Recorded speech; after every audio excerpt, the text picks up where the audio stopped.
दिया। वही भाव श्री भरत जी महाराज का है, प्रभु जैसा आपको सुख मिले ठीक है। अगर आप चाहते हैं कि मैं राज्य करूं तो ठीक है, मैं राज्य करूंगा, लेकिन मेरी भी एक बात माननी पड़ेगी। क्या? जो आपके चरण पादुका है ना, उन चरण पादुका राज्य करेगी।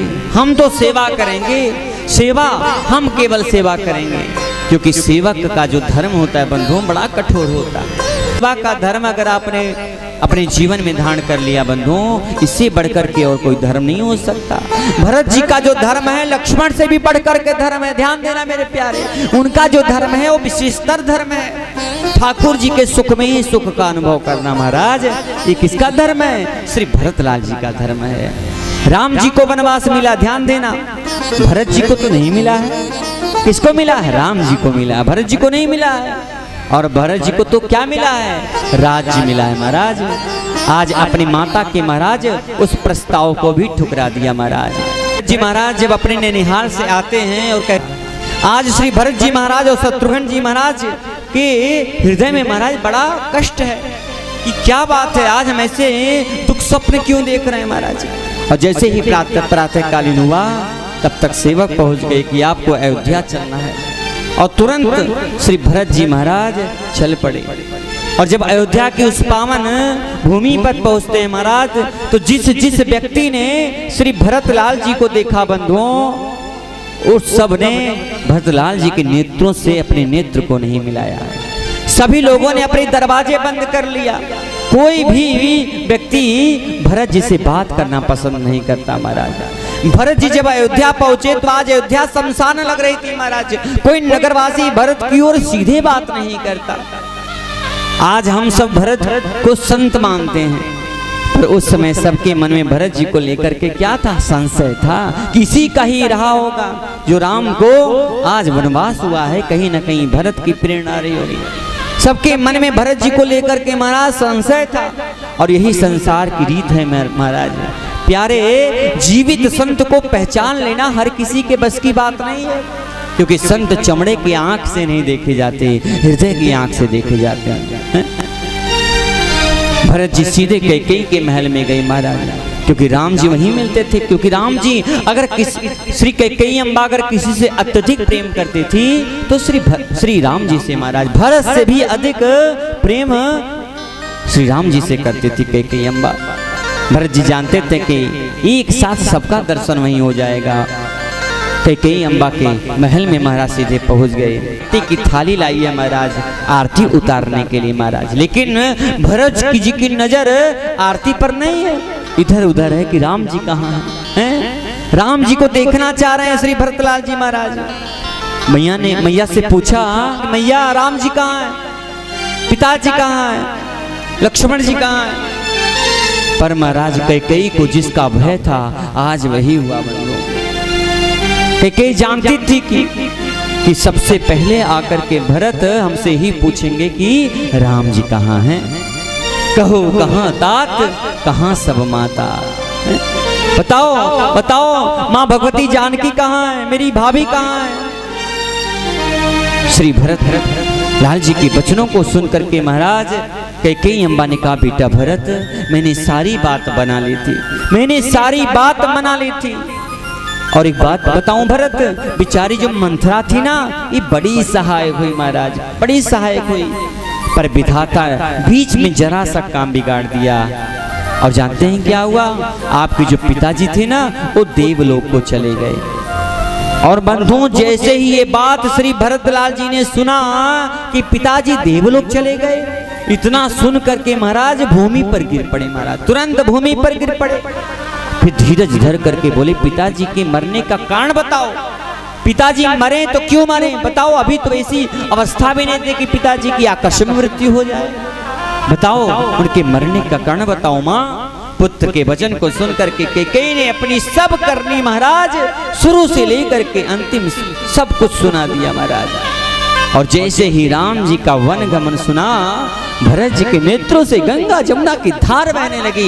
इतनी करुण वंदना महाराज अपने पिता के मरने पर नहीं हुई जितनी करुण क्रंदन राम जी के वनवास पर हुआ भरत जी को महाराज। आज अपने पिताजी का मरण भूल गए श्री भरत लाल जी महाराज। और तुरंत बोल पड़े महाराज कि सारे अनर्थ का कारण मैं स्वयं हूँ, मैं स्वयं हूँ। आवाज स्वयं जान करके महाराज एकदम स्तब्ध हो गए, मौन हो गए, कुछ बोल नहीं पा रहे महाराज। भरत जी की आंखों से दो वस्तु हमें, एक क्या था, एक आंसू था जो गिरती रही महाराज। आंसू 14 वर्ष तक महाराज गिरता ही रहा, जो रुका नहीं महाराज। और दूसरा जो कभी उठा ही नहीं महाराज। दूसरा क्या था, अपनी कैकेयी अम्बा को कभी मां शब्द नहीं बोला। उसी दिन से महाराज कैकेयी को इतना निंदात्मक दृष्टि से कहा कि क्या कहें महाराज। कहते हैं संतों के नजरों से गिर जाना, संत की नजरों से गिर जाना और जीवन नष्ट हो जाना एक जैसी बात है मेरे प्यारे। धीरज धर करके लंबी लंबी श्वास लेते हुए श्री भरतलाल जी बोले, माँ माँ धीरज बोलना सा, धीरज धरी धरी ले सा पापन सब भांति कोलना सा। श्री भरतलाल जी कहते हैं मेरे लिए राज और राम जी के लिए वनवास। आज के कई अम्बा से श्री भरतलाल जी कहते हैं कि मेरे लिए राज और राम जी के लिए वनवास, और यह सब करके तूने विधवापन प्राप्त किया है? अरे राम जी के लिए तूने वनवास मांगा, मेरे लिए राज मांगा, और ये सब प्राप्त करने के बाद, इतने वैभव संपत्ति को प्राप्त करने के बाद तू विधवा हो गई। इससे बढ़कर के इतनी कुलंकरी, इससे बढ़कर के बात और क्या हो गई? अरे कुलंकरी, तूने मुझे जन्मते ही मार क्यों नहीं डाला, बता। अरे मुझे सूर्यवंश में दशरथ जैसा पिता, राम जैसा लक्ष्मण सा भाई मिला। हे जननी, मुझे जन्म देने वाली माता तू नहीं हो सकती है? तुझ पर मेरा वश नहीं चलता। अरे कुमति, वरदान मांगते समय तेरा हृदय फट क्यों नहीं गया? तेरे हृदय के टुकड़े क्यों नहीं हो गए? बता। मेरे मन में इतनी पीड़ा हो रही है, तेरे मन में पीड़ा नहीं हुई जब तू ये कह रही थी कि राम के लिए वनवास? तेरी जीभ गल क्यों नहीं गई माँ? तेरी जीभ गल क्यों नहीं गई? अरे तेरे मुंह में कीड़े क्यों नहीं पड़ गए? जब ये तूने शब्द बोला तो तेरे मुंह में कीड़े क्यों नहीं पड़ गए? तू मेरी माँ नहीं हो सकती। सच सच बता, तू कौन है? कौन है कुलंकरी, कौन है? तू अपने मुंह इस प्रकार से महाराज श्री भरतलाल जी महाराज, ओ मैया तेने काठानी मन में राम सिया भेज तेरी बन में राम सिया भेज तेरी बन में होरी तेने काठानी मन में राम सिया भेज तेरी बन में राम सिया भेज तेरी बन में राम सिया भेज तेरी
भेज